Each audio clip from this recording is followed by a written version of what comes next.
March 14th. Roll call. Mark Eastman. Here. Kathy Downs. Here. Jim Morrison. Here. Jim Boothby is absent. Meg Kay is absent. Ron Russell. Here. John Paul Lalonde is absent. Rob Carmichael is absent. Dave Peterson. Here. And Larry Wall. Here.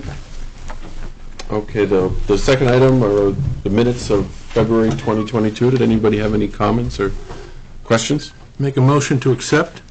Second. Okay, a motion and a second. All in favor? Okay. Item 3, event notification. Flash in the pans for 5/30/2022. Mary, did you want to come up here? Are you going to speak on this? Oh, I would only say it's their first concert of the year, and it's Memorial Day night, and donations come to the community. So I think it's good to be first, Okay. and it's good to be on a holiday. Yep. All right. The second item is the Bucksport Arts Festival for 8/19 and 20, August 19th and 20th, 2022.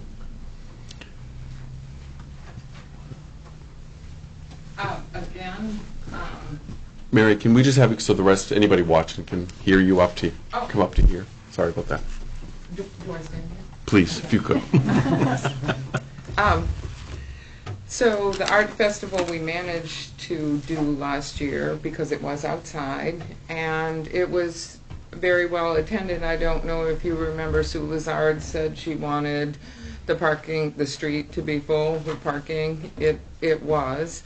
The artists like coming here because it's a small venue and it backs to the waterfront, and they do good business, and people do spend time in town after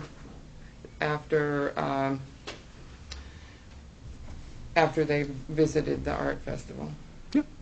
All right. Does anybody have any questions for Mary on either event? I think it was interesting because people did come. I did a lot of interviewing of people who were there, and we really marketed it for the Bangor crowd to bring them here. And, I talked to people from Dedham and Hamden and the east side of Orono. Yep. Okay. Mary, do you know what number art festival this would be for the town? I would defer to you. I think 4. Right. 4 for Main Street, For Main Bucksport. Street, but they took it Probably over. two or three before Yeah. that. Okay. All right. Rich, do we need to make a recommendation on that or anything? Recommendation for the council. Yep. So we need a recommendation for each event. I'd make a motion that we recommend Flash in the Pan. Second. Okay. All in favor for Flash in the Pants? And secondly, the Bucksport Arts Festival. I'll make a motion for the Arts Festival. I'll second. Okay. All in favor of the recommendation? Opposed? Thanks, Mary. Thank you very much. Item 4, Economic Development Community Groups fiscal year 23 funding requests. So the first organization would be Bucksport Pride or the Health Equity Alliance for $1,500. Good evening. Always like to start with introducing myself. I'm David Weeda of Bucksport, and I'll introduce Bucksport Pride with the definition that we came up with last year and tweaked it a little bit this year. But for those of you who don't know, Bucksport Pride is a group of citizens who have joined together with the intention of promoting the affirmation, dignity, equality, security, visibility, and community participation of lesbian, gay, bisexual, transgender, queer, intersexual, and asexual adults and youth and their allies in Bucksport, Maine, and the surrounding region. We're honored to have the opportunity to ask for some money from the town of Bucksport. Next year, the 2023 celebration will be our third celebration, so we're steeped busily in planning the 2022 celebration right now. Our application includes budget for this year and last year, correct? And well, 2023 and 2021. Right. We're putting together all of the programming for this year, so sort of extrapolating what we think we'll be spending this year, and of course extrapolating what we'd like to spend next year, with the eye to the future always being that we will develop the programming and the participation to the point where the festival will only get bigger. It has great regional appeal. Excited. We've booked some musicians for this coming Pride that will bring people from far and wide. Each of the musical groups that's performing has their own established audience that travels with them pretty much, and they've all expressed a great interest in being in Bucksport. So I'm hoping that we can establish that, keep it going for many more years. Okay. I'm Derek Cole with Bucksport Pride as well. Just wanted to speak to some items on the application, which I'm sure you've all seen, but just some things I wanted to highlight. Looking at Bucksport's vision statement and comprehensive plan, as well as the Heart and Soul's community values, the terms diversity are everywhere on those documents, and that's something that we're striving to do. Really just working to make Bucksport just visibly welcoming to the LGBTQIA plus community, as well as trying to connect them with a lot of the services that the Health Equity Alliance does provide to that community, as well as just the general public. We do want to point out that our event is completely free to the public, but we do rely on donations. So if you're down there at the festival, you're going to see us walking around with a donation bucket. You're going to see no other cash really being passed around. We also do rely on buttons, like I'm wearing right here, as our primary fundraising source. Explaining all this just to try to show you that this is super grassroots, and we're working our tails off to pay for musicians, to pay for any part of this whole process. So this ask for $1,500 would just be a little bit of a boost for us. Now, also, where we couldn't show you a budget for 2022, there's kind of a weird gap there, but had to be that way because we, at the point of giving this application, didn't have 2022 numbers together. And quite frankly, they're not completely together yet because we're still planning. But just to illustrate where we're at currently, our music budget alone, we took a big jump and committed to actually, so far, just under $2,500 in musicians' costs for 2022. As David said earlier, we're really trying to book musicians that are going to bring their own crowd. For example, we have one person, not going to announce names yet, 'cause we're kind of holding on to that until we're ready, based down in Portland, who is actually gaining national notoriety right now, and is going to be coming off of their first West Coast tour to play here in Bucksport. So just again to illustrate the vibe that we're going in, the direction that we're going, to not only just bring people to town, but also to boost the mission of Pride that David explained earlier. These funds will be used to, again, book local performers in 2023 that speak to the community building goals, and we'll also expand our advertising options if we do get some of those funds. This year we've, again, made the decision to expand on the music, so I do feel as though our ask is pretty modest considering. Just want to say that there's a question on the application that says, what would happen if you didn't get these funds? We're still going to remain a strong grassroots community-based organization that's just working our tails off, like I said earlier, to get the job done, to get money where we can and gain that community support. But if we did get a little bit of help from the town of Bucksport, it would just make 2023 a little bit easier on us, and that would just end up being a better celebration for the town to enjoy. Additionally, your support will send waves of positivity throughout the community. For members of this community and members of the LGBTQIA plus community, support is a huge thing. And that's what I have for you. If you guys have any questions, we definitely are prepared. And thank you for your time. Really appreciate it.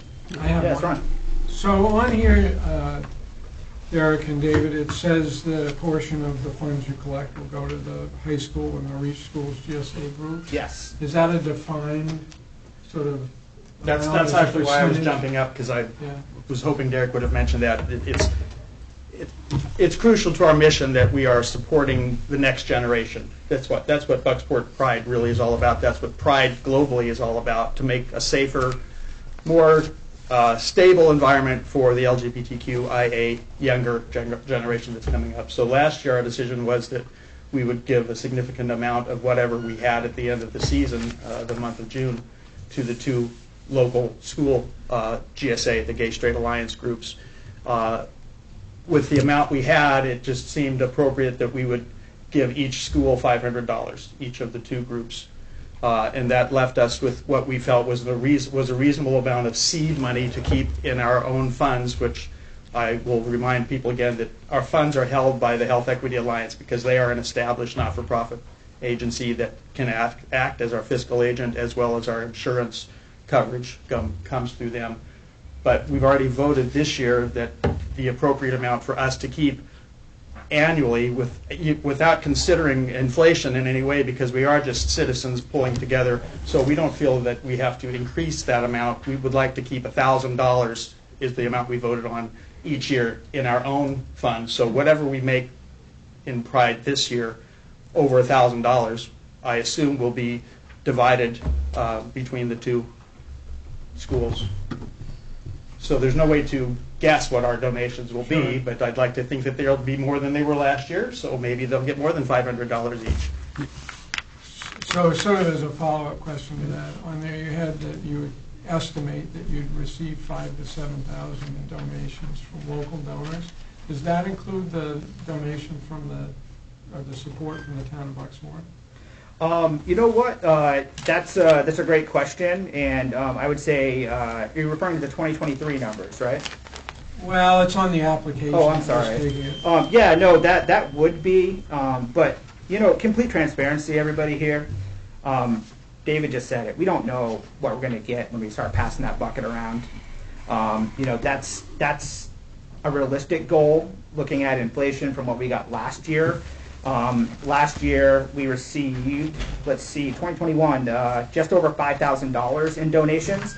So we were just giving ourselves a friendly boost, assuming that more people would be involved, and even those that aren't going to be at the festival that still want to take part by giving us donations and buying buttons. We just expect those numbers to increase year after year. And the other thing I think is important to remember is that all of the donations we were able to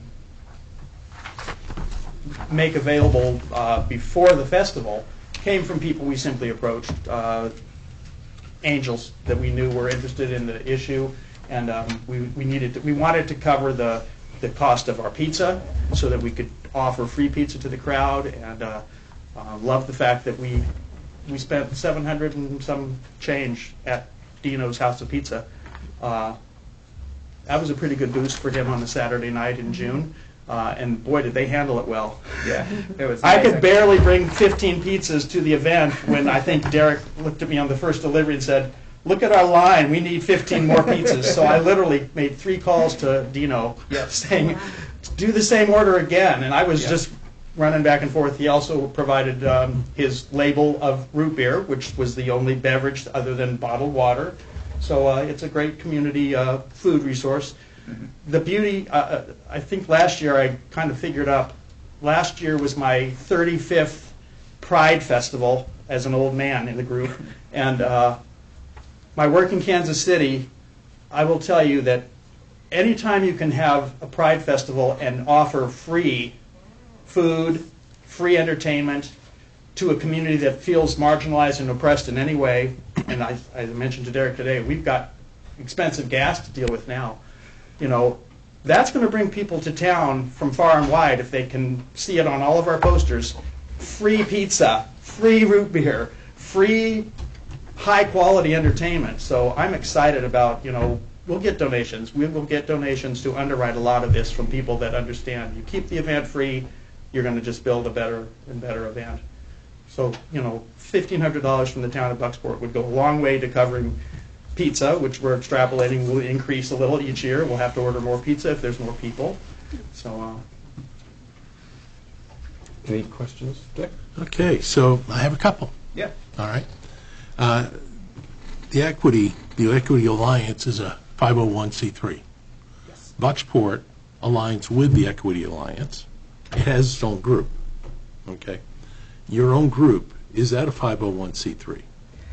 No, we are just a community committee, more or less, of citizens. And Health Equity Alliance, we operate with them under a memorandum of understanding, Yes. in which anything that we do, even standing in front of you folks, has to be approved by them. The application you're looking at sent to them, they, through that memorandum of understanding, have taken us right under their wings. Yeah. And it's kind of hard to explain, but you're all nodding, so I think you understand. We're Well, I think I do. we're And- being given that approval and that ability to act upon. Do they audit your books? Yes, they do. That's right in the Fantastic. memorandum. That's Yep. all I wanted to hear is how close was that relationship? Monthly, they That's- audit our books. Okay, that's very important. Yes, When you're definitely. dealing. And you- they won't disperse a check unless both Derek and I have requested it. there you- And additionally, their address is Bangor. Yes. Some of you may be familiar with Down East AIDS Network that operated in Ellsworth. That is also Health Equity Alliance. And I'm just trying to illustrate that while they are in Bangor, their service area is Penobscot and Hancock counties. Yeah. So They my- also are fiscal agents for Bangor Pride Festival. Yeah. I think it's probably pretty common for Pride festivals to just be sort of like we are here, Yeah. citizens. And Sue Lazard actually was who suggested, if we were going to pursue having a permanent festival last year, she said, you have to have insurance. Mhm. And my question immediately was, well, we don't have a bank account, we don't have any kind of tax as a unit. And she said, just find another agency. Well, this is the perfect fit. Yeah. They've been responding for many, many years in Bangor, but region-wide to the LGBTQIA community with health concerns, resources on mental health, emotional health, school presentations, a variety of things that fit perfectly with the Pride agenda. Yeah. I think it's important to have events. Yeah, My I don't next- want to handle a bank account. No. My next question, though, and it is a question, I think we have to set the bar here to make Yeah. sure where we're going. All right, Rich, I have a question for you. All right, under the nonprofit, maybe this is Jim as well, under the nonprofit, Bucksport's going to provide some public safety officials? That was handled under the application that was submitted with the group. So nonprofits, according to the new Chapter 6, yes, they are provided public safety officials. Okay, so at no cost? Yes, the To a certain point. Yeah. No, right, no, I understand two and then one EMT or something. Two MTs, Yeah. one. Is that going to take Whatever it place was, yep. And has that been voted on and is official now? Those code changes? We haven't voted the second one. Yeah, No, we so just those had- are still pending, so Yeah. we don't really I know if that's understand. going to happen. I can only go by my life's experiences, and we have an event in Saco, and I've been on it now for 24 years for Maine Cancer Research. And we've never gone to the town for money. The town has been very supportive, okay, very supportive.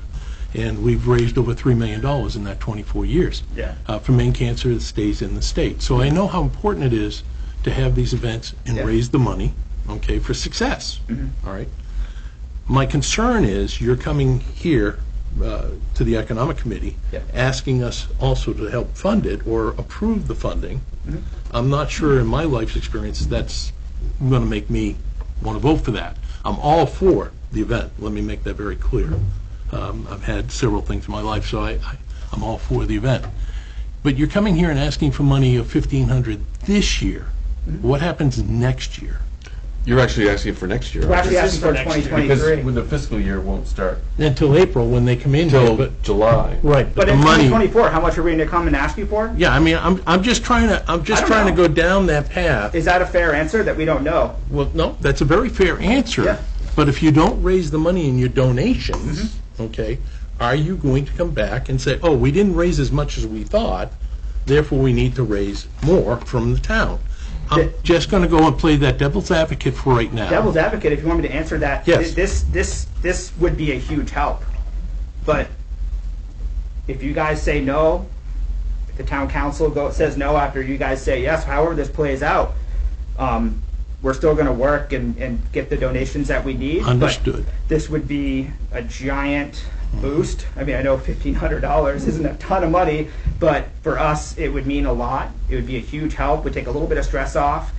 For example, the Button program alone this year, we plan on spending $1,000 on that.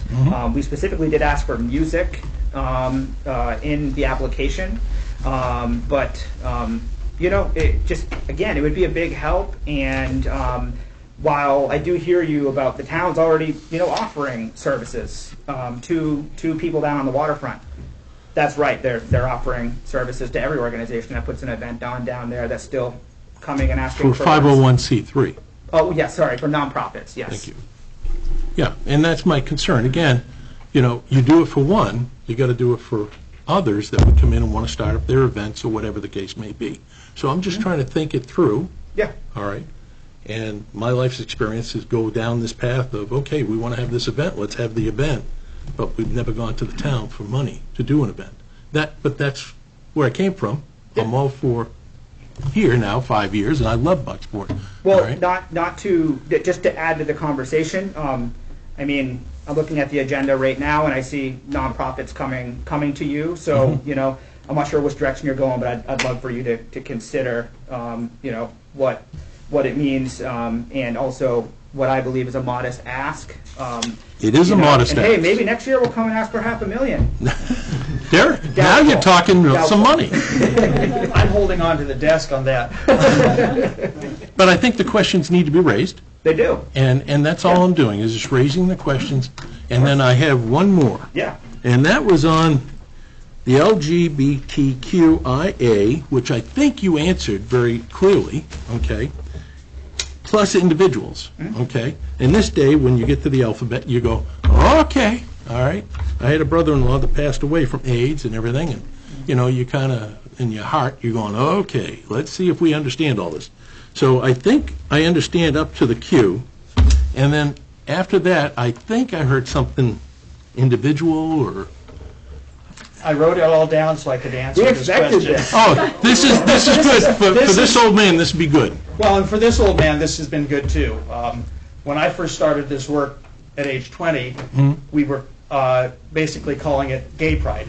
Yep. This was in Kansas City, and I will remember the day when, at a big meeting of what we'd like to consider the movers and shakers in the gay community, all of the women wisely had gotten together earlier and said, we have to start being recognized. And they had a great presentation of why we needed to start calling it the lesbian and gay community. They felt very left out and had for years, and finally had enough understanding of where things were going that they felt we needed to change that. And quickly into my work on working on, I'll use the umbrella phrase queer because it's so much faster than all the initials. We learned that you also have to recognize the fact that the bisexual community needs to be recognized. Yep. They're as oppressed and marginalized as anybody, and the transgendered community. And I'm so happy that we've expanded the notion of inclusion to include the people in this world who identify as intersexual. Intersexual, okay, thank you. This is the Wikipedia layperson's definition, because I needed to look it up so I could say it correctly. It's a general term used for a variety of situations in which a person is born with reproductive or sexual anatomy that doesn't fit the boxes of female or male. Sometimes doctors do surgeries on intersex babies and children to make their bodies fit binary ideas of male or female. I understand that piece, Yeah. okay? The individuals on the end, that's really where I'm kind of going. Is that just, it says plus individuals. Oh, well, it did, I did write down the definition for asexual if anybody needs to know that. Okay, a person who has no sexual feelings or desires, or who is not sexually attracted to anyone. And Those if I- people are out. Does that count if you're getting older?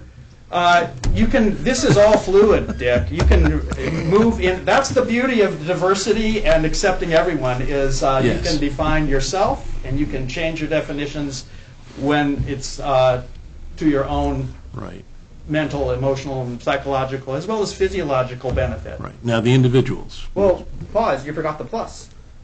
Yes, the plus individuals. I thought I was. The plus is not an and. If the plus is part of- not an and. Part of the structure. Okay, and go plus ahead. means ally, allies to the community. Myself, a straight white man. Yep, I understand. Yeah, my neighbor practically. Yes. Yeah. Yes. I could throw stones on your house So from it's where I not am. and individuals. Yeah. It's LGBTQIA plus Plus, individuals. and that's where I was going with the individuals, Yep. which would be, I'm just saying anybody, Yeah. in my mind. Oh. Am I okay with that? Yeah, I mean, all are welcome at our. Oh, no, I know that. You made that very clear before. Again, the plus So- is not, it's not an and, it is part of that Okay. letter structure that All you're right. reading. Well, I figured since you were down here, I'd get educated, Yes. okay? And kind of try to understand that. Yeah. And then the GSA, I understand that pretty well. Gay, straight, meaning straight. meaning Which they've gay. actually changed their names. Actually, it's gay, Um, gay straight alliance, yeah. it's- Yeah, Right. at the high school, they're now called the Unity Community, and at the Reach School, it's called the Letter Community. They've just restructured their names because, quite honestly, the question that you're asking, Dick, comes up a lot. So I think they all just kind of said, rather not explain it to everybody. And just get along. And with GSA at the Bucksport High School, last year I had people say to me, well, so you're supporting something at George Stevens Academy? Exactly. There was a bit of a I had to say, confusion. wow, we want the Blue Hill community to come up here and support Bucksport Pride. Okay. Well, I really appreciate you taking the time to answer the questions. I No really problem. do. Really do. We all need It's to not be easy. educated. It's learning process. Every day for me. So can I add just one general comment? Sure you can. It's sort of to Dick's point, about, how do you decide which? And I think since we're economic development, probably one thing we should say to everybody that has an event is, you spur, one good thing is you bring lots of people to town. But the question is, how do you engage the town's businesses? And, free pizza doesn't necessarily help the restaurants because it's there. But there are other ways you can do it. So not to put you on the spot now, I'm prepared. but if you are prepared, Derek, then I'd like to hear it. Okay, well, because first of all, that's something we did that's- support one restaurant, House of Pizza. You did, absolutely. And, also their employees got a friendly tip. They worked hard to make those pizzas. I mean, can you imagine putting 15 pizzas through that slow oven? Yeah, that's a nightmare. They worked, and we made sure that they were treated well. Point taken. I'm going to throw some statistics your way. Good. 3 million LGBTQIA, let's get rid of the plus because we're not talking allies right now. LGBTQIA people live in rural America. Bucksport is rural America, right? 5% of the rural population. 20% of the LGBTQIA community. Highest rates of same-sex parents are raising children in rural communities. How are we going to get this here? We're going to be bringing these people into town that are from out of town as well. They're going to come and they're going to see Bucksport and say, wow, this community is great. Are they going to move here? Maybe. Are they going to come back here and spend money at McLeod's? Are they going to eat at the House of Pizza again? Are they going to shop at our shops downtown? We hope so. We really do. That's just a hope, though. What we actually plan on physically doing, which we did do a little bit of last year through a flag program, is we actually intend to be approaching Bucksport businesses and saying, hey, we're having this celebration. It's Pride Month, all of June. And we'd love to know how you plan on taking part of it, whether it's just hanging a flag, which is great, whether it's doing a display to welcome people in, even better. Hey, maybe a sale on some of your stuff. That's great. And what we intend to do with that information is honestly just through social media, where we have over 500 followers, and an even bigger reach through advertising, is to share that information with people and hopefully get some people up on Main Street to spend some of that hard-earned money in town. Right, I think it's a great answer. It's the thing that's going to differentiate. The more that any event, it's got some things that it's going to do, but the more that it can engage that entirety of people that come, and the merchants themselves, I think the flags is a great idea. That invites people. And, maybe a bunch of coupons you offer to hand out for those businesses. There's a lot of ways to do it. Yes. But I think that for us is to encourage anybody that's having events, maybe especially so if there's a donation, that, you know, you make a concerted effort to try to. Can I say one more thing Sure. to that? When you break through all the letters, when you break through all the message, all the words we're throwing out there, what it comes down to is I have 2 children in this community, and I plan on staying in Bucksport. And if they happen to fall within this community, the LGBTQIA+ community, I want to make sure that they feel safe and welcome here, so that they don't necessarily need to feel like they have to move outside of Bucksport. Now, when you start retaining people to your town, young people that aren't moving to Portland, aren't moving out of state, who knows what they are going to do? Are they going to do what you did, have an awesome career, you know, in the automotive industry? Dick, are they going to be doing phones? Mark, are they going to be selling real estate? Whatever you're all doing, these are people that we're going to keep in the community, is what I hope. And who knows what the economic impact's going to be on that. It's definitely a, you know, out there, long distance thing. We're talking about my kids. They're 6 and 3, but that's our goal. We don't want people to feel like they have to move. We want people to stay. We want people to come. We want Bucksport to shine. Okay? That's Well, exactly and right. I'd like to add to that, having gone from Machias all over the place when I was looking for a different place other than Saco, where I graduated from Thornton Academy as a young man, went in the service, good, come back out. As I told my wife, honey, there's more to life than Saco, Maine, and we started looking. What we found here in Bucksport was an open, honest, beautiful, beautiful people here in Without a doubt. Bucksport, just welcoming Yes. people here in Bucksport. Mhm. I have to say that I would hope that would never change. And one of the things you bring up about our young people is a lot of our young people leave. Doesn't matter who they, you know, what they believe. Yeah. They leave. We want them to stay. Yep. And we're trying to find all those mechanisms that will make them stay and for us to be a better community. So I'm with you. I think we all are. Do I have time to share a couple? I'll make them as quick as possible. Anecdotal stories, because that to me says a lot about what's going on in a community. And many of you have already heard this, but when we first announced we were going to do Pride Festival last year and that we wanted to support the LGBTQIA youth, we were invited to come to their meetings, and they were Zoom meetings. So the meeting I went to, I'm on a camera, of course, on my screen, and I see 8 faces of high school kids at Bucksport High School.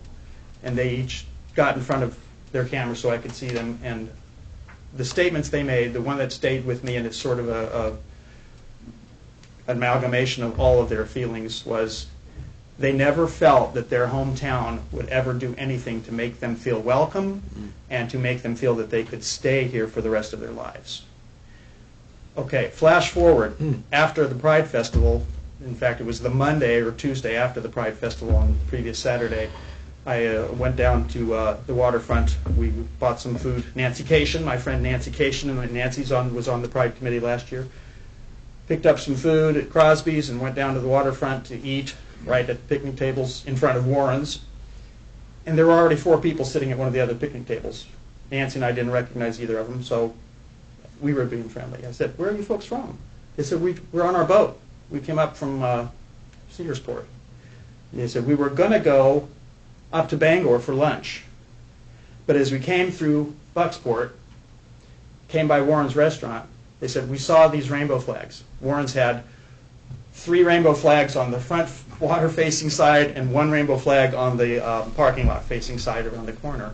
So they said, we decided, why do we go to Bangor when we can stop right here in Bucksport and support this business? So they had gotten their lunch at Warren's, and were at the picnic tables.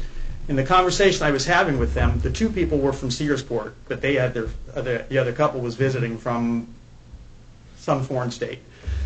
And they said, we commented when we came into Bucksport Harbor that we had noticed the demonstrations on the bridges on the bridge on Saturdays, and that was very intriguing to them. And when they told their friends about it, the friends said, well, that's a really interesting thing to have in this little coastal Maine community. And then they said, seeing the rainbow flags at Warren's restaurant cinched the deal for them to stop and have their lunch in Bucksport. In the best coastal small town in America, That's right. You're getting ahead of the agenda there, Derek. and the most haunted town in Maine.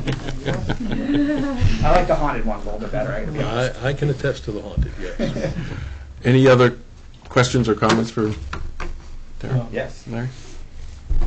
So I assume that you did survey the businesses after this last year's event, but it might be a good idea to do that after this coming year's event, see how they're... You're 100% right. We honestly spoke about that, but by the end of it, we were so exhausted running on a pretty small crew of volunteers, and it slipped our minds, but thank you for bringing that up, because we honestly were just relying on stories like David said, and some business owners did come to us and did say, hey, yeah, no, this and this happened. There's plenty more stories, but you're 100% right. I love data, so we definitely do need to do something like that. Okay. Anything else? I just thought of one last, because as an activist, I would not be true to my nature if I did not mention the fact we do not live in a vacuum.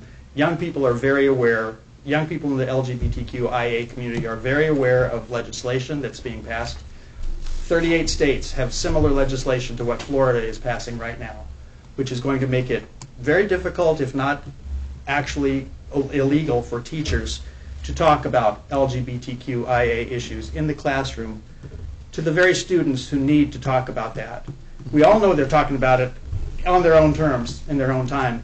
If they can't have adult mentors showing them the way to have a safe, self-actualized, happy future, I think that, to me, that's much bigger than what the economic impact might be on our town.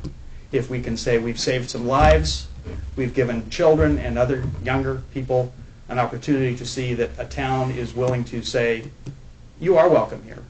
We support your efforts to self-actualize and find the self-esteem to carry you through life happily without the sadness that comes with depression and all the things that are tied in with that. So thank you for realizing that this issue is, the politics end up being very emotional. Yep. Thank you. Okay. Thank you. Thank you. Thanks a lot. Recommendation. Yep. Okay. So we need recommendation, one way or another? This is just on the money, This is just making a recommendation to the To the council. town council. for the money, Yes. That's correct. just the money. Yes, the event's already been approved. That's what I by thought. I thought the committee event was and by the approved, council. which I think is great. Okay. I'll So, make a motion that we recommend I second it. Okay. Okay. We have a motion and a second.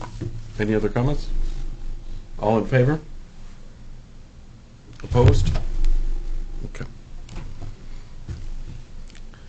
Item B, Friends of Fort Knox. Dean? Good evening, everyone. So, I'll start with the $4,000 request. This is, I've learned a few things because I'm renegotiating the lease agreement with DOT. Apparently, well before my time, DOT and Friends of Fort Knox had an agreement that they would light the bridge in the month of May, and 2 weeks in October, and 2 weeks in December. As part of, the DOT said, we don't want to light it the whole year round, it's pretty expensive, right? And so we fund that, and it used to be $500 for the longest time. Of course, electric bill's going up a little bit more, and they're actually resistant to keep that bridge lit.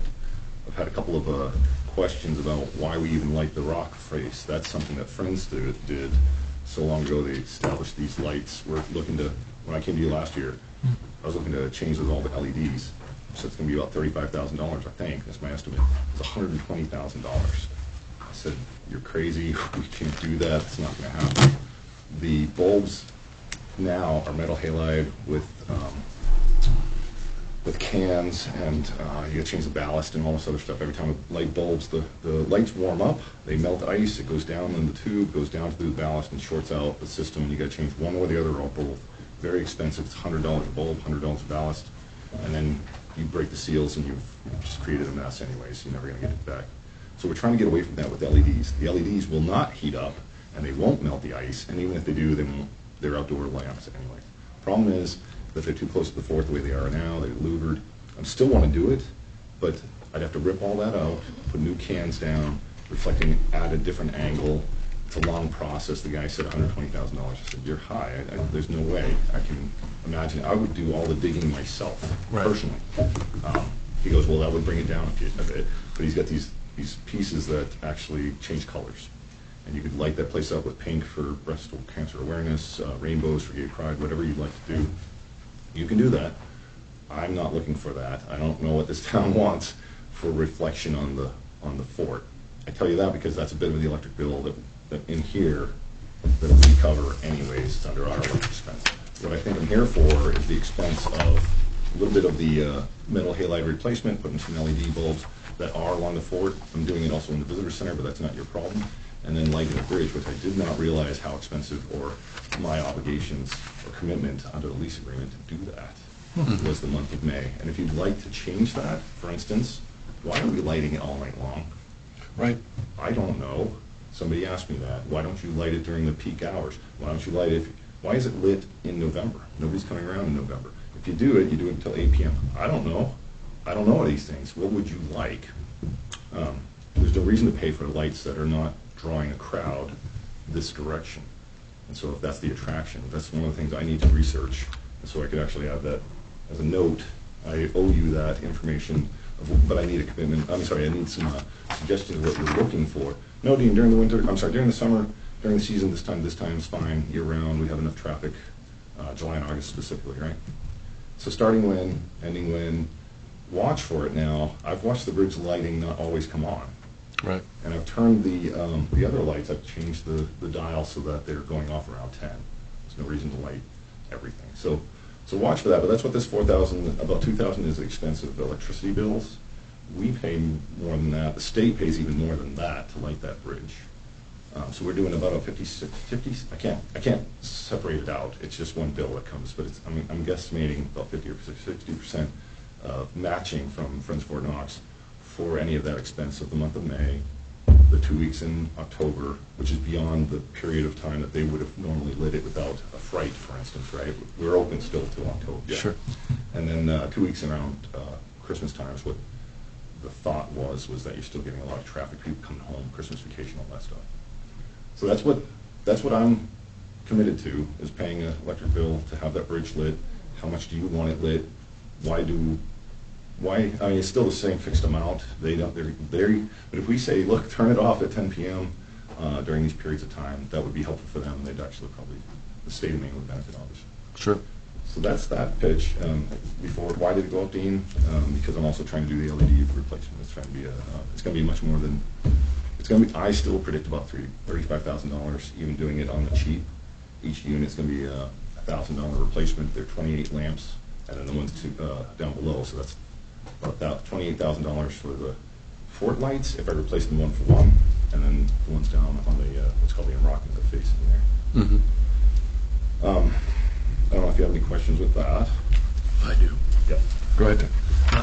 On the bridge, did I hear you correctly say that you pay for the bridge lighting? No, I'm sorry. Okay. We are obligated to do that. Yes. And we do it in your money that you give to us goes to them. Right. But the rest of that lighting, the wash, Yeah, that I the understand. fort, that's what we pay. Okay, and then couldn't help but notice all the bulbs that are out on the bridge. Yeah, on the bridge, that's another one. That's right. Yeah, that's all I'm saying. Yep. Okay, so you don't coordinate with the lights that are on the bridge with the fort? No, they're No. separate. So that's a systems. separate total. Bureau of Parks and Lands, DOT. Well, I got that. I know the DOT. Yeah. All right. But I was trying to listen, and of course sometimes maybe I don't hear right. No worries. Okay. And that was the bridge lights being on all night or whatever. Yeah. And you, I think, mentioned about turning those lights off. I'm about to talk to them anyways. I'm renegotiating the lease. I'm about to do the evacuation drill and all that other stuff as I bring people back on. We got to do that in preparation for opening, right? Yeah. So they start paying attention to me a little bit more. So we're Everybody gonna should have- pay attention to you, Dan. That's right. We're going to try to, so I'm going to be in negotiations and talking about this stuff. And I just renegotiated the lease. I didn't take that language out about that we're going to pay for May, we're going to pay for 2 weeks in October and 2 weeks in December. I didn't change that. That's fixed, and that's the way it is, and they're just going to keep it. And I don't know that we, in this capacity, could do much for you in that respect. It's done. But your monies go towards, what I'm telling you is what I'm asking for here today, that's what's paying Right. our share of that agreement, which was committed 15 years ago when that bridge was Right. first created. Yeah, I didn't know that. Go ahead. And I think the lights you're referring to are the necklace Necklace lights, not that's the correct. lights that shine on the bridge, the necklace lights. So when the necklace lights are out, this office, Sue, myself, we get phone calls from the Bucksport residents all the time. I will wire the necklace lights out. When Can you you say- explain what the necklace light is? Yeah, thank you. It's a cable stay bridge, makes wings like this, right? Yep. The necklace light points up, the white plastic. Right, that's the only thing I was talking about, the Yeah. lights being out. But Yeah. there's other lights that you're talking about, because you can turn off the necklace lights and you still have driving lights. Driving lights, that's right. Right. The normal bridge would normally have. That's decoration. Are we talking port starboard, is that what we're saying? That's obvious, that has to happen. No, Yeah. the port starboard is on there, down below and above. Yeah, I watch them, I mean, I Right, can they see do. it. So, from my What he's place, talking about, though, is it's a aesthetic. There is Yeah. absolutely no cause of reason other than we want it as a town of Bucksport, because how many icons have that bridge?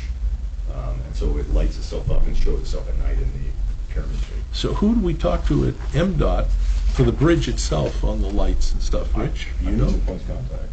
You call into the work orders, there's two regions. What makes it really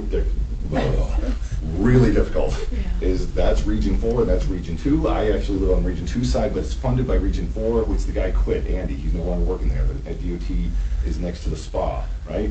Those guys used to do all my work on this side, which is a whole funding nightmare different.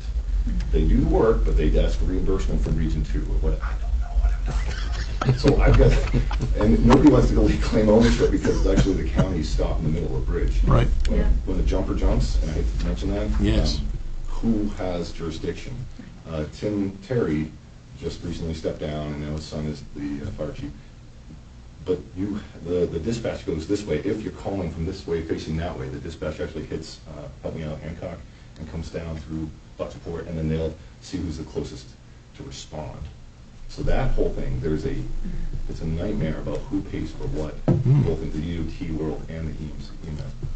Okay, I think I got an itch. So we'll just blame Kathy, because she's a representative, okay? So she's responsible for the whole thing. Well, I just talked to somebody and they put in a work order and it happens. And as long as it happens, so if you have an issue with that, if you're not already taking care of it, I've got a couple points of contact. Rick DuBois is the multimodal management division. He's the one that has all responsibility to make sure that bridge is functional, cleaning it, whatever. He does all of that. So I've got a single point of contact. Yeah, won't be long, you'll be opening again. This is great. Yes. Now, what time does the lights come on at night and go off? It's supposed to be sunset. In May. Oh, I stand corrected. I don't know exactly, because I was sunset just in May curious. is when? How late is sunset? It's gotta be into, 9 o'clock, right. In May, June, it gets as late as almost 9 o'clock, and the park stays open till that time. And so by the time I finally close the place up and driving away, that's when I see the lights on. I couldn't tell you if it came on a half an hour before or not. And I don't know if it's on a timer, because I've seen it not come on, and I can't tell if that's the power went out, and they had to reestablish the timers. But I saw it not on, and it was the freakiest thing. One of the times that I was going across at night, and there was no necklace lights. And I thought, that's not normal. Is that normal? Have you ever, in the past, has it always been lit in the off seasons? Because by agreement, it doesn't have to be, as I understand it. It's been off in the past, Yes. during off-season. basis? I've seen it Yeah, all. I've seen it, yeah. Yeah, it's creepy. Yeah.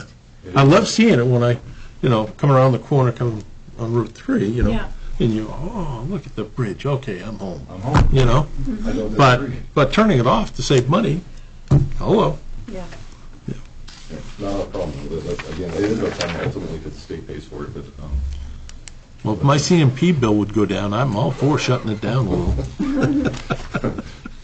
so that's how $4,000 goes, about $2,000, it's probably gonna be $1,000 is my share, and $2,000 to $3,000, it's much more than that, but for this year, it cost me $6,000 just to get the guy out there to give me a quote that I couldn't even afford.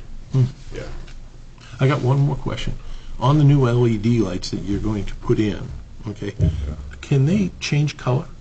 No, we're having, the problem is, oh my gosh, LEDs are long tubular. These are metal halide flat, and even after you take the ballast out, the can is shaped like this, it's a screw like that, and it's got a louver top like this.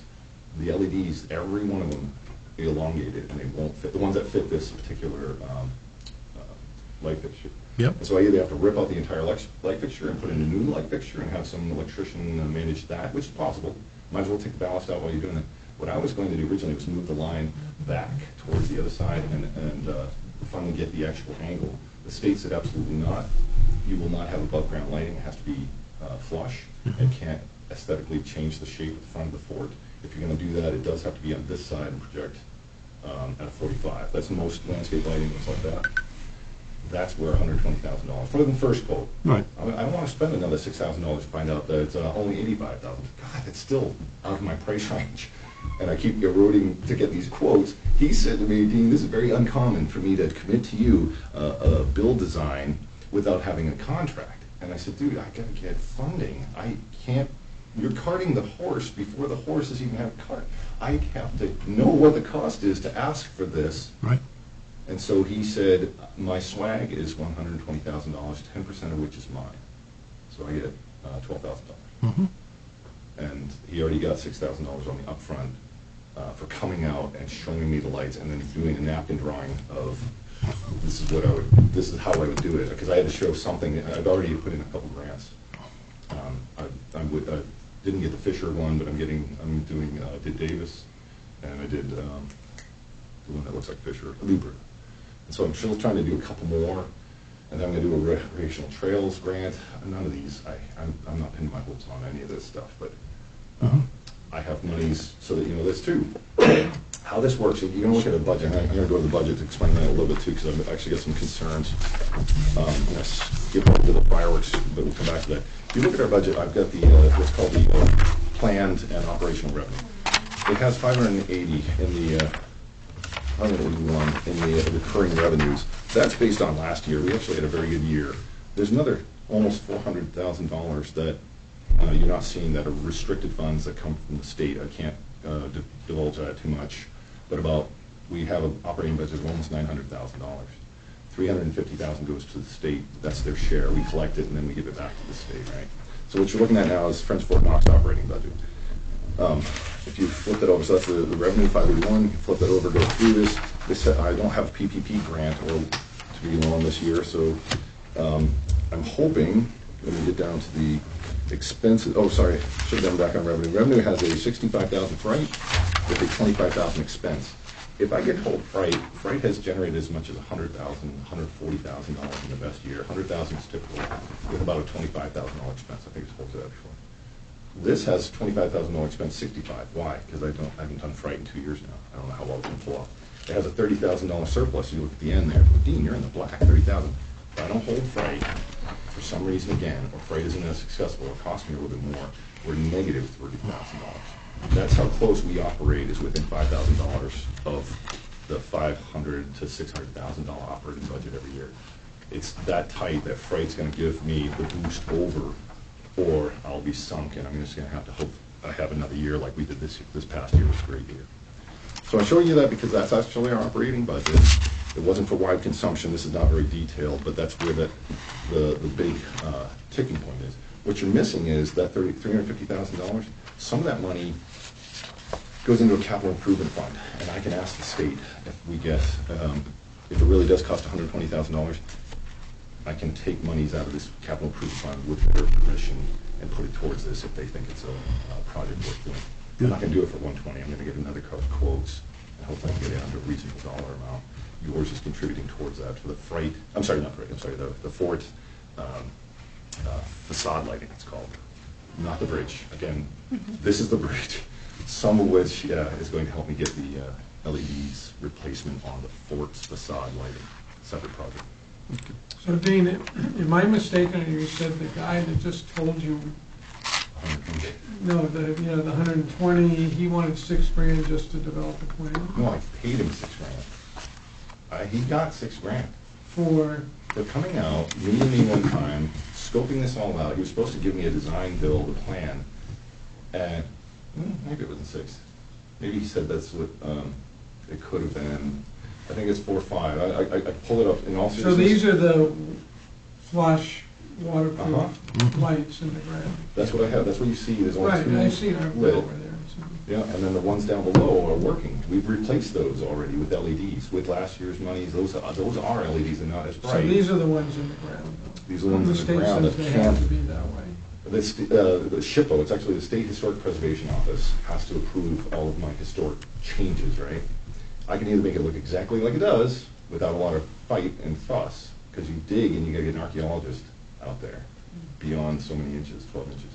And so if I take those cans out, try to put them over here, a little bit further back, 20 feet back, I've got to get an archaeologist to permit me the ground disturbance. And then the wire, the line that goes all the way through that, just to be able to move it back 20 feet, because they didn't do it the first time. I said, hey, how about this? I put them above ground, and I put a granite block that hides the ugliness that you're worried about. Nope, that wasn't there in the original fort build. It's not going to be there now. You got to do flush in the ground, which is the water problem. Dude, you're making me have a circular argument here. I'm going to replace them and have the exact same problem. They'll be buried under snow. So we're going to be turning lights off because the shed, the snow shed and the ice damage that happens, those flush them out, even if I replace them with LEDs, which I have. $1,000 to replace them properly with the right can, with the right fixture. It's called the right fixture, because those metal halides are top dollar. Apparently, I shouldn't be telling you guys this. I'm changing the ones inside the inside of the visitor center. The company went out of business. They were top dollar at the time. The guy's name is he's a member. He and his brother designed this. He's a theater lighting. Dwight Lamphere and Associates. Awesome guy, great guy, means well, but he charges like $20,000 a lamp, and each bulb is $1,000. And I'm kidding you not. This is stuff like stage lighting on Broadway. I don't have any business doing in my. He said that you don't understand. Ian, this will erode your artifacts. You have to have UV quality reducers and blah blah blah filters. I don't understand any of that stuff. I just want some lights so that people can see. I usually leave them off because they're hot. They're incandescent. Anyway, longer story. Brought Dwight out there. He put me in touch with this guy. This guy said $120,000. I think he's Dwight's friend, and I think they're all from Bar Harbor, which is why I'm going to try to go south and get a different guy. Sorry, so long story there. Maybe you need to go north. Further north. Oh, you know anything? So the next one, we good with Yep. Good. Efficiency main came involved in. I don't know. I That's had a to good come up to question. the heat pumps, and actually, interesting. That's actually a great Yeah. option. It's a good If I idea. point out, because I had some solar company try to look at my CMP bill and tell me they can save me 10%, but I have to sign into the contract for over a year and a half before I can back out. Can't do that because I could get fired tomorrow, and the state has the right to be able to do that. So I can't obligate myself past a year. What you're talking about, if I can get Efficiency Maine to actually they'll do the on-site scoping that I'm needing, and then tell me my options and see whether they can find. Because my electrician can't. Dave Vino is my electrician. He's a master electrician. He's 72 years old, and he's from Massachusetts. That's all he does now is kind of sit around complain about light bulbs and how when he was in Massachusetts. So I let him go after it, but he can't find he doesn't have all the connections. He can't find the LED the right replacement bulbs without passing the lens. And so it becomes that $1,000 per bulb per set fixture, $28,000. If you think, yeah, Efficiency Maine would cut me, first do the inspection, the audit, the assessment, and then two, maybe even split the bill. That's a great thought. Well, Really. wow. Ooh, get chills. I'm like, oh, there's $14,000 at all. Excellent. So fireworks, I want it on the record, Sue, about this.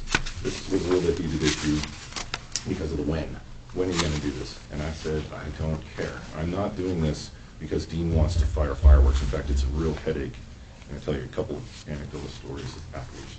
But last year, what I offered to do, is take on all the business that the chamber used to do.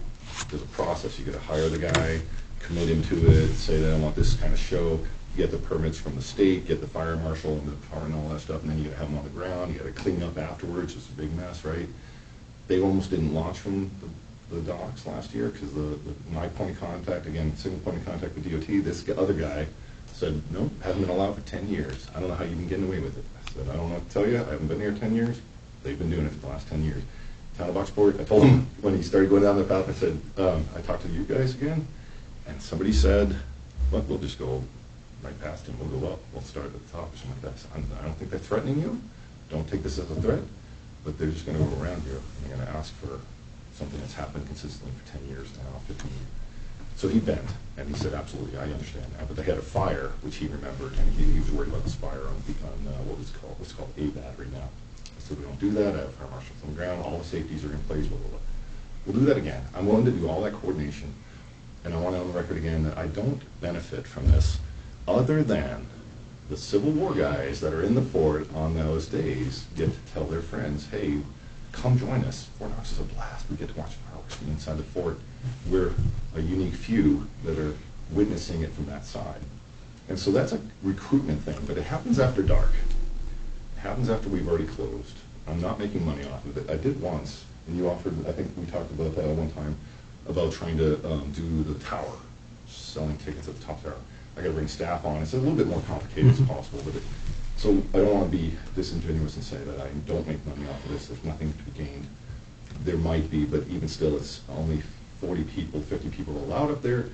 They're not going to come down and cycle, so we only sell 40 tickets, essentially.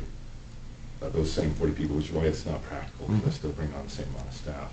For 40 people gawking on one side of the building, and then they complain about how the show is not all that great because of the smoke.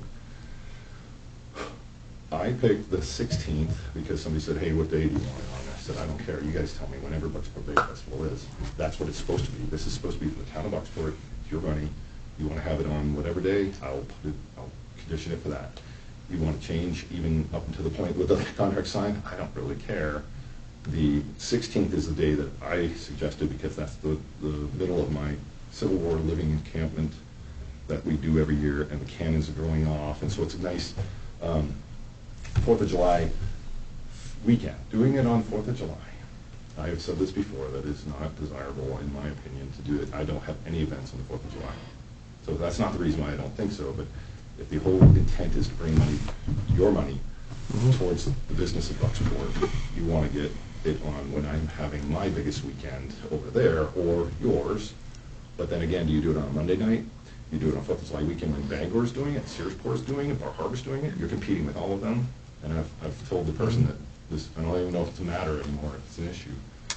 But I will be, if that comes back to the table, I'm committed to doing the work, to put the permits in, to get the permissions, to get the fire marshal on the ground, to clean up afterwards, do all that stuff that's going to happen whether I do it.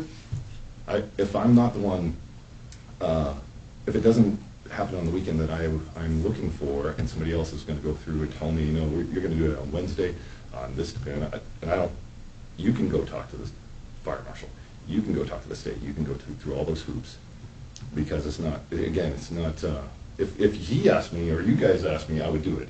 But if some other organization, let's say that Derek's organization wanted to do it on there, I want to do fireworks, that's up to them to do all of those hoops and hurdles. I won't be jumping through hoops and hurdles for any other organization other than the town of Bucksport, because you're my neighbors. That's how that goes. I think the 16th is a good time. Well, does Rich want to weigh in? Do we have anything even considering that? So Bucksport Bay Business Coalition is going to do fireworks on July 2nd. It was going to be the 4th. Explain the situation, the scenario. There are 6 towns within a 30-minute radius of here that do it. Going to do the 4th, going to do the 4th. Anyway, long story short, the firework company said, we can't do the 4th, we don't have anyone to do it. Right. So then it moved to July 1st. That has now ended because the Bay Festival is not going to be the 1st, it's going to go back to the 2nd to 4th. So Terry plans on, the Bucksport Bay Business Coalition, and Terry, she plans to do it on July 2nd. No money from the town, this is all raised by her. So I guess I would question whether we even do it, or we're going to have Right, I'm sort of the same. we're going to have a budget that's going to be challenging enough this year. This is a good way to cut 5 out of it if there's already 5 fireworks earlier. But hasn't that whole project been a sort of stop and go? I can leave. Look at the smile. There's a camera on me, so we're all here. He wants to tell to the answer Ron's stories. question, we did get another iteration of this. I've been working on it every other Friday with her and the rest of the department heads. We've been coming in on Fridays to help try to work with the interested parties. Right, I mean, I don't want to discourage it, but yes, I mean, it probably wouldn't make a lot of sense to do it 2 weeks later. I would think so. And again, Dean's doing this because I asked Dean last year And to take this on for us because the chamber did it. So when the chamber did it, the chamber did all the work. it made sense for me that if an organization like Friends of Fort Knox, which is nonprofit, which has a partnership with the town, which is the most visible icon to the town, if Dean wouldn't mind doing that, and again, they don't make any money off it. We don't say, here, here's an extra $500 to make this happen. It's $5,000 you get 4-inch rockets with a 4-inch spray, or if you do it this time, it's a 3-inch rocket with a 3-inch spray. And this is money, actually. You guys just write the check. We write the check right out to, Right. Yep. Right. He just does the work for us and doesn't even see the check. Right, and that's appreciated, Dean, but I think the conversation, It is. we're questioning whether, I haven't even talked to Anthony yet. I told him the prospective date is the 16th. She's been talking to Anthony, and that was between them. I said, stand by, I got a meeting on Monday night, 14th, and he can even stand by. He just doesn't have that many shows that if we're still gonna, whatever, after this recommendation or whatever, you change your mind, please think about it. You guys want to do it in August? I don't care. I really don't. right. Pick a day, and I'll do all the hoops and hurdles for that same amount. It doesn't have to be the 16th. Okay. If the reason why is because it's going to generate economic value to the town. Right, that would be my question to Rich. You know, I watch them from my place, okay, up on Buckley Lane. And after they're all over, I hear the crowd. You know, it seems like it does pull in quite a few people to watch the fireworks. How has that impacted the businesses here for the fireworks? So the fireworks get shot off at 9:15. Last year, it was around the PMHA event with the ship and the 3D boat. Excuse me, the ship was not here. The cruise ship was here. There you go. Yeah, The cruise ship was here. American, yep. American Cruise Line. So now last year's different because every other year it's around Bay Festival. So people are here all day long. They're either visiting the vendors, they're at the dairy port, they're along Main Street. Dollars and cents wise, last year there was no event to really support it. So it's hard to say how is the revenue generated because at 9:15 all the businesses are closed outside of the ice cream parlor who's closing up shop. And we wouldn't know if American Cruise Line is going to be here on the 16th. Yes, we do. Yeah. All the businesses, and did I include you? I believe so. I already know. American Cruise Line is already booked with me on all the time. Okay. Well, you're a tour guide for them, for crying out loud. Sure enough, right? I saw you on a bus once. Yeah, they're not here that weekend. But what's going on at the fort is the Civil War Right, reenactment, and those people Yes. come over here. Dean takes the, and I'm sorry to take a meeting, but Dean takes the brochure that Main Street Bucksport made and shows them, this is what you're looking at. Opens it up and says, this is the theater, this is the restaurants. The brochure that Main Street Incorporated actually works to Dean's benefit to further push people our way over to Bucksport because they can visualize it. It's a great tool, a great selling tool. We appreciate everything Dean does with that and Main Street Bucksport for creating the actual. And that's where my next question was going to go, is Main Street Bucksport, is there a benefit that draws more than what we're just thinking on the dollars? Before we go. You mean as far as just in relation to the fireworks? Yeah, and in relation to the fireworks, how does that impact our community on the 16th in a positive way? That's all I'm looking at right I now. think it's more of a community impact versus an economic impact. If you're asking, if it's done on something where there's nothing else going on this side per se, Yeah. it may draw people down here for dinner at McLeod's if they can get it in at 8 o'clock. May. Note this too, we're not talking about this year. This is for next year. Is Bay Festival going to be on the 4th of July weekend next year? I thought she said no. She said there was a lot of headache. And so what we're talking about is when do you want your Bucksport Bay Festival next time? What it used to be was the second or third weekend in July. I just think it would be hard for us to predict that. Right? Yeah. No. Yeah. And another reason. That maybe it doesn't make No, sense this year. So I'll give you an interesting twist on fireworks. So we built a new building over in Augusta, but we didn't get it done until late in the fall. So we were saying, well, we got to do something. Worst time of year for the car business. But there is something that's good. It gets dark at 4:30 Yes. in November. So we said, the guy up the road is the biggest fireworks guy in Maine, and he bought lots of things there. So we went to him. Here's the other good thing about November. You can get one heck of a deal on property. So we spent fair amount of money, which went a lot further than it would have in July. And it was probably, and the fireworks were, I don't remember exactly the time, but it was pretty early. You know, pretty much everything was open. And I cannot believe the number of people that came. It was like cars everywhere. Yes, the police weren't too happy because, you know, a lot of them were sitting in their cars. But the funny part of the story was there was a Margaritas restaurant across the street in Augusta down there. That guy came over the next day and said, that was the biggest day I've ever had in this restaurant since we've been open. Oh, wow. So it may be, you know, you think out of the box, and it's kind of it's sort of like Caitlin Bray that got on our board and said, let's have a mutt march on March 18th. People need to get out.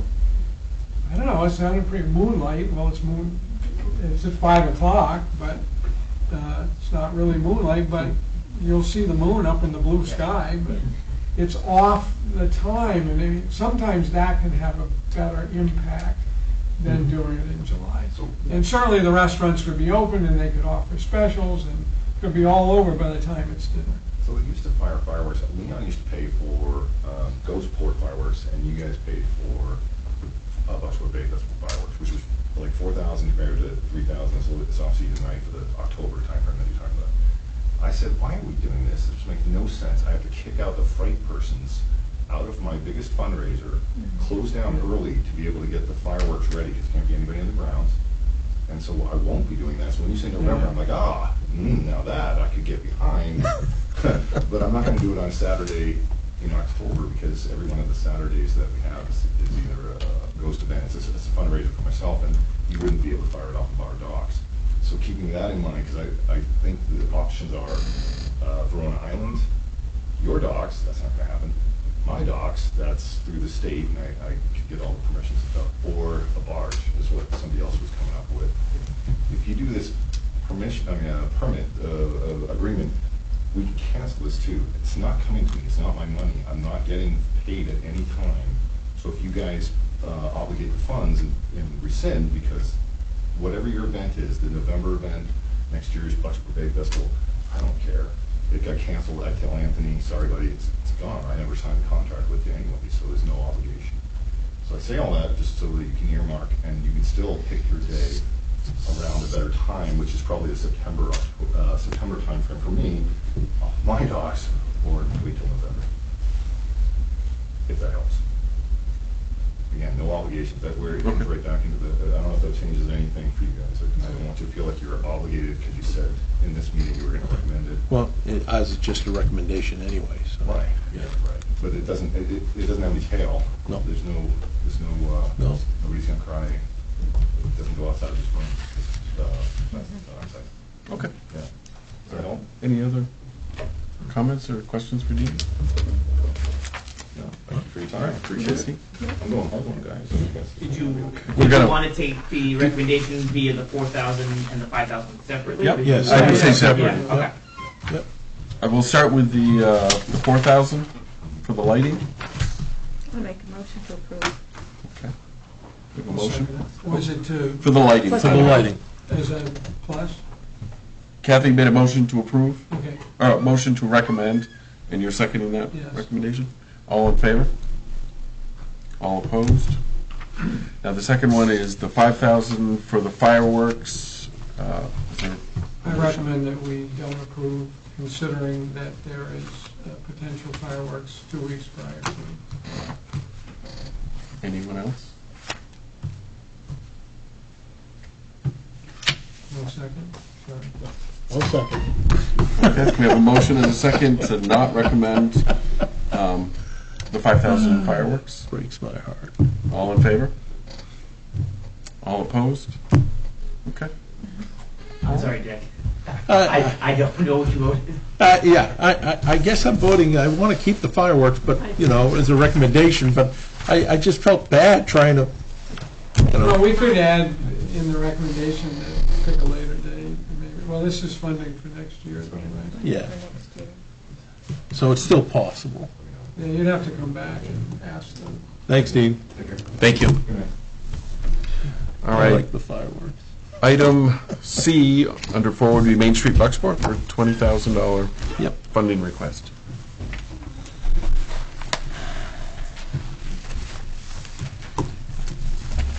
So you have our budget in front of you, and it's a little bit, just to call attention, we run on a calendar year. So the funding that you all are generously provide us gets split, ends up being 20,000, but your year lands on our 2 different years. So, you know, this is my first year being here with you all, and I've been in this position now almost a year, and I've certainly learned a lot about what you've accomplished and what Main Street Bucksport can do for the town and for the community. And so last year was a little rocky because we were going outside, we were staying inside, we were masked, businesses could be open, businesses couldn't. I think we did the best we could. I spent a lot of time getting to know the business people and working with the board to get to know what the expectations were. I've spent a lot of time, this is just a personal caveat, I've spent a lot of time walking around just talking to people and meeting, you know, Jeff Snowman on the sidewalk and talking about things.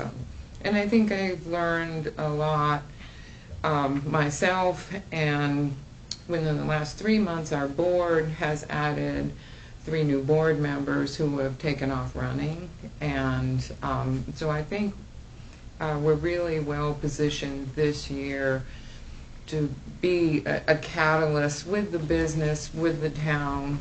Rich is used to me sending in pictures of boats at night. I love the lights, but I'll take a picture of the boat and go, what kind of oil tanker is this? And he's put up with a lot of that, learning about where we are economically.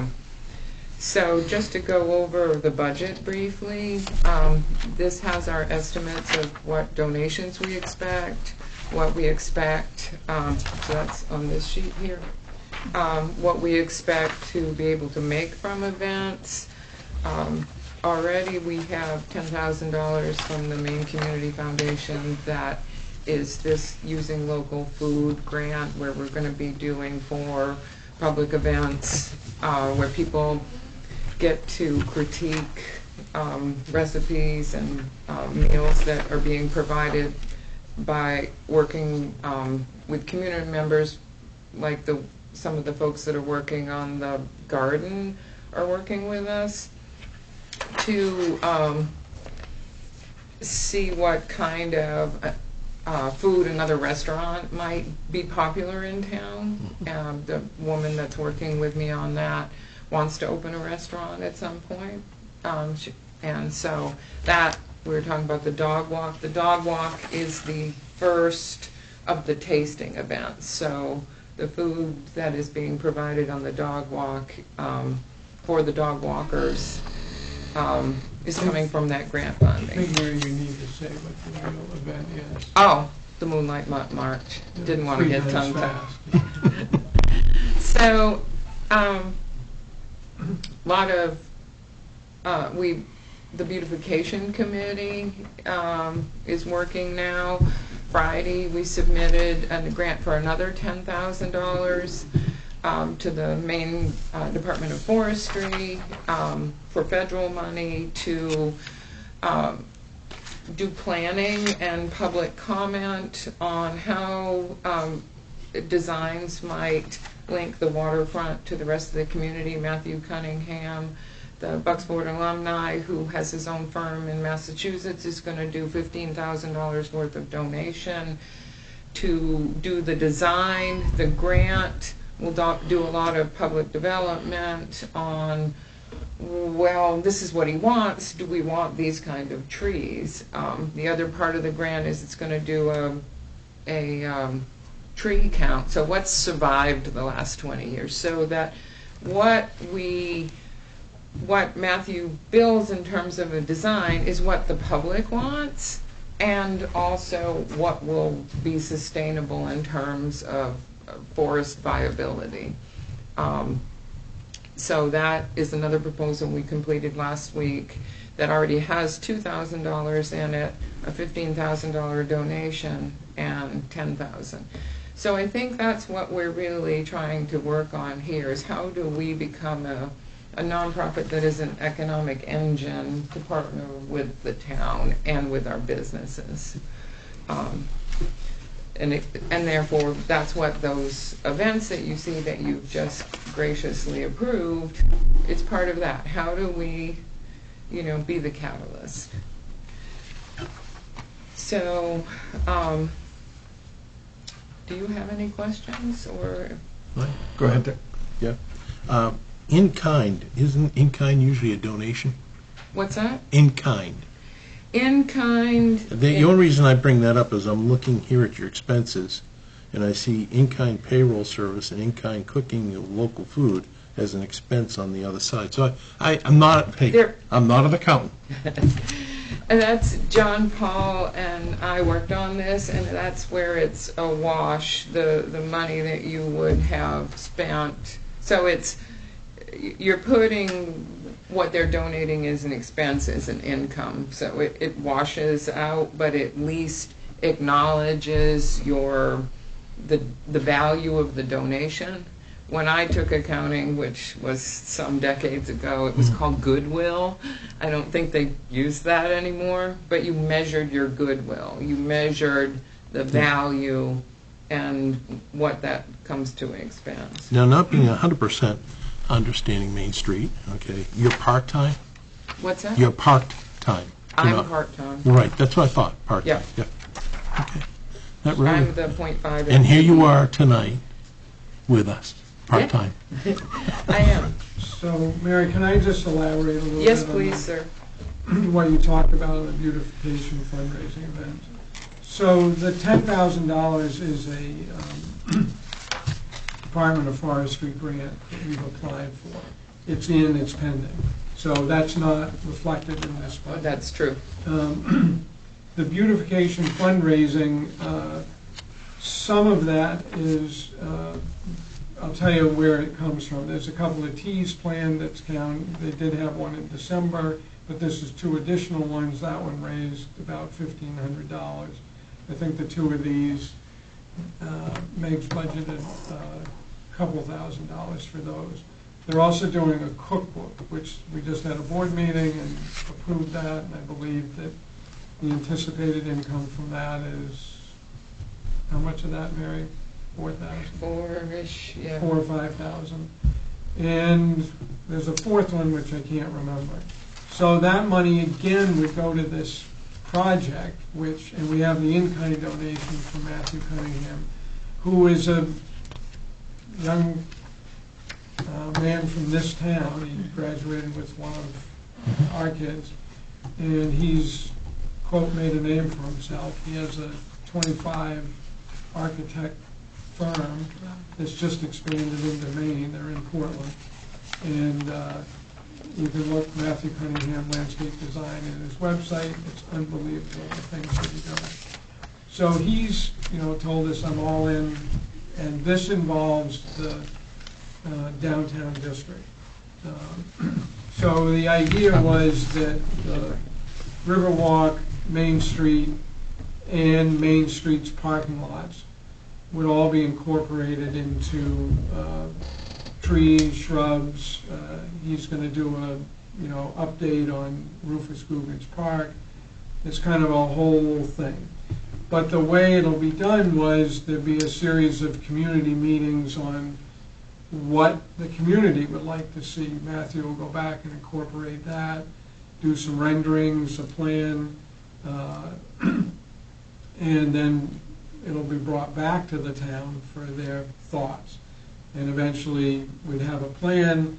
There would be probably an associated budget with that. And there are quite a few grant opportunities for work like that. It's sort of, if you think back, Roger Raymond, in his infinite wisdom, got some significant grants to do the walk on the river. And this is really just, the idea is a continuation of that up through the town. The other thing I would say to that is this committee in Main Street did have a meeting with DOT We were a little worried about it because it involves, some alterations, perceived alterations to Main Street, Route 15, like possibly losing a few of the parallel parking spaces and get people to use the 3 beautiful lots that are right now have been finished. And 4, really, if you count the church, and make sure they're all interconnected. But the opposite happened. They were incredibly enthusiastic about it, offered up, in their case, it would not be in kind because they work for us anyway. But the pieces seem to be sort of coming together. So this could be hopefully a significant boost for the town as the walk along the river is and has been. So it's a big project. It's probably going to last over a long time, and we'll wait and see what the support is from the town. But it could really, really enhance our look. And just one added little thing for those of you here who are old enough. I remember when I was a kid driving down Franklin Street, and it was a sight to see. It was one gigantic elm tree after another that drooped way, way down and shaded. It looked different than it does today. And, so there won't be those elms. We won't be here to see all this work, but the future will. So it's kind of an exciting project, I think. My first career in Bucksport was raking the leaves of the elms. I was a junior landscaper. I mowed lawns and raked all over town. So this is like a back to my original 12-year-old career me. Yep. But anyway, I just wanted to expand on that. It's the sort of extent of it is not reflected in this budget. There'll be a lot of work, and I told Mary I would help out today. The other thing I really want to inject is that the Main Street Board has been revitalized. We have 3 new members. 2 are young people, so to speak. They're very enthusiastic, and I think you'll see a lot of good things happening. And as an aside, it's already been answered, I think, but I am on the board of Main Street, so I don't know if I should recuse myself. He can vote on that because he's not receiving any monetary value. Right, and at the same time, he's shown us that he is on the board, and we, as a group, would have... Right, so I just wanted to make that note, but, we had a good start to being shut down, the COVID thing, but and we were able to help out in our way with the program we had. But last year was sort of a transition, and we came back to the town because we struggled to get things like this going. And if it hadn't been for, I don't know who brought the forestry, the canopy grant forward, I think it was... You and Meg together. Right. Sent it out it really, back in January. Yeah. And the other thing I'd say in small nonprofits, I've had some experience, and it's very difficult to get a committee structure, which is part of the Main Street program. But I can tell you right now, there are 4 thriving committees at Main Street Bucksport. So it's really, the whole thing is energized. That's good to hear. And I think, this budget could easily grow by the grants that we get. There's a second 4 grant, it's called, $2,000, which I'm not sure that's in here. That's either. not in here either. And that has been okayed, so. Okay. Yeah. So this beautification, we're talking the Riverwalk going in... Well, I think And Up to Franklin. right, but yeah, it starts down here. No, I'm seeing a no. Main Street, it connects Okay. the waterfront Yeah. to the Main Street. More so than the Main Street, more so the waterfront It's itself. not to beautify the waterfront, Yeah. correct. No. Because what the business owners are saying is that, yes, we have a beautiful walkway, why can't we have that on Main Street? If people are walking, they're more apt to shop at our location, stay in our location. Right, and of course, if Whole Oceans comes along and we can take advantage of the TIF at some point, that would be... That's what the TIF Go a long was way designed, towards that's that. part of the TIF Exactly. was rolled towards So that, correct. but that just got me thinking about one other thing, not to take up more time, we've already gone long because of me, is the railroad tracks that are down at the other end of the Riverwalk. Every year I keep hearing about it, but I don't know if There's a merger right now. We're waiting for that merger to get through in order to approach whomever the new owner is. So it's kind of been stuck for a year. Yeah, I think that in the meeting that could come, you could bring it up. One of these meetings we have where Matthew and his staff would come up and listen, and that could certainly be part of the whole idea if it became available, how to incorporate that. Exactly. But I think that the main idea is to bring what that has to Main Street and even bring it further to the park. I agree So with you. that- Yeah. I think what's really interesting about his design, and if you look on his website, is he incorporates a lot of granite and a lot of natural trees. That's what he does for people's yards. He makes them look like here. But what's good about this from an economic standpoint is this project is designed to look at stuff that will live a long time, won't require a lot of manpower and maintenance. We're not putting petunias out there. You know, this is duration and durability and tying in with what's already here. And I think that's what's fantastic about this project is the investment now has enduring sustainability and low manpower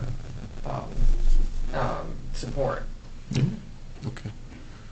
All right, any other questions? All right, so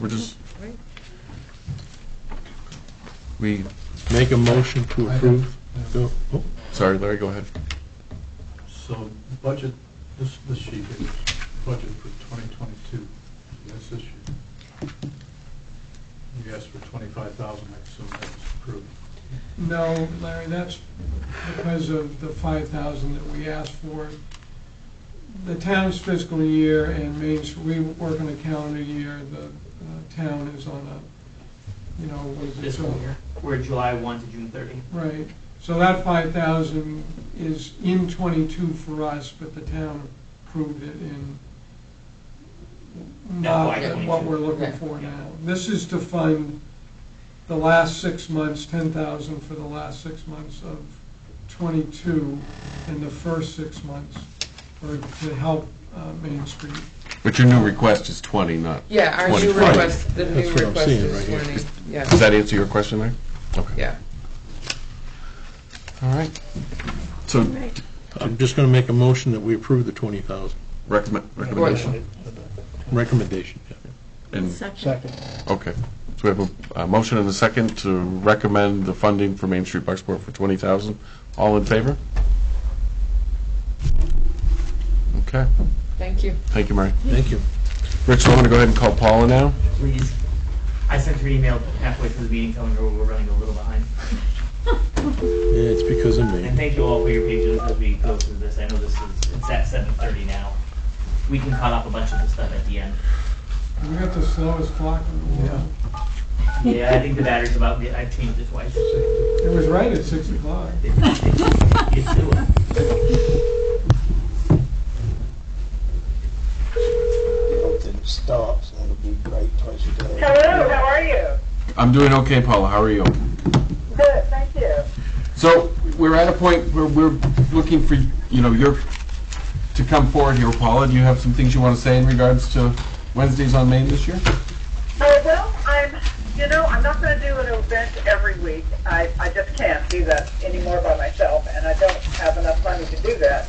But I would like to do something. I have the Frogtown Mountain Puppeteers booked June the 8th for the kids in school, and a couple of other events on hold until I get confirmation. And I'm also hoping to have Guns N' Hoses with us to do a Food on Main event. And so I think that would be nice for the summer, just 2 or 3, 4 maybe events.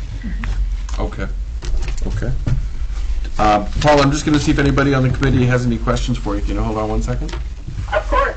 Okay. Does anybody have questions for Paula? If I can give you a point of clarification, I think Paula can vouch for this. In years past, she's asked for money and hasn't had to use the towns because she's raised it herself. So I think in all the years that Paula has asked from 2015 to 2019, I don't and I've been here most of that, I just wasn't here for 15, but she hasn't used any money since I've been here. Okay, that's a good point, Rick. I also, if I'm, and often there's money left over, like Rich said. So this is just a proposed budget, and it depends. I've got a couple of, I'm waiting for a couple of people to quote me on the performance fees. So that's sort of where I am. But that may or may not come up to this amount of money. We'll see. If it's too much, we won't do it. Yep, okay. So if there's no more questions, just... I have a quick question, Paula. Would this be, would the 4,000 be the entirety of the budget, or would you, like you did before, try to raise funds at the events too? Oh, the 4,500 would be all I would be asking you for, and I will always try to raise money so that you all don't have to spend yours. 500? I think the request was 4,000, wasn't it, Paula? 4,500, I thought. Oh, sorry, I'm wrong. 4,000. You're right. Okay. You're right. Yep. 1,500 from other sources, 4,000 from us. Right. Exactly. Yeah.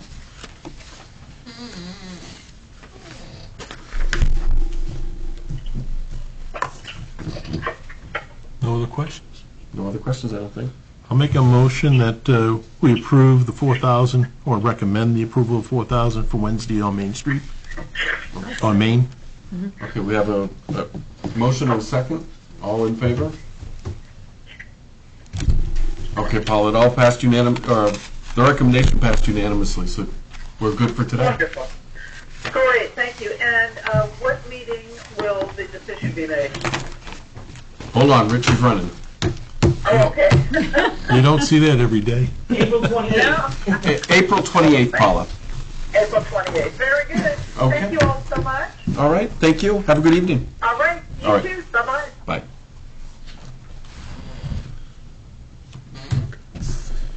All right, so item 5, there are 2 applications for 1 vacant board seat on the Community Economic Development Committee. Has everybody had a chance to look at the 2 applications? Any? If I can, not that they're not present, so their votes don't count, but there are 2 board members who wanted their information as part of public comment. Could you give me 1 second just to bring that up? My apologies.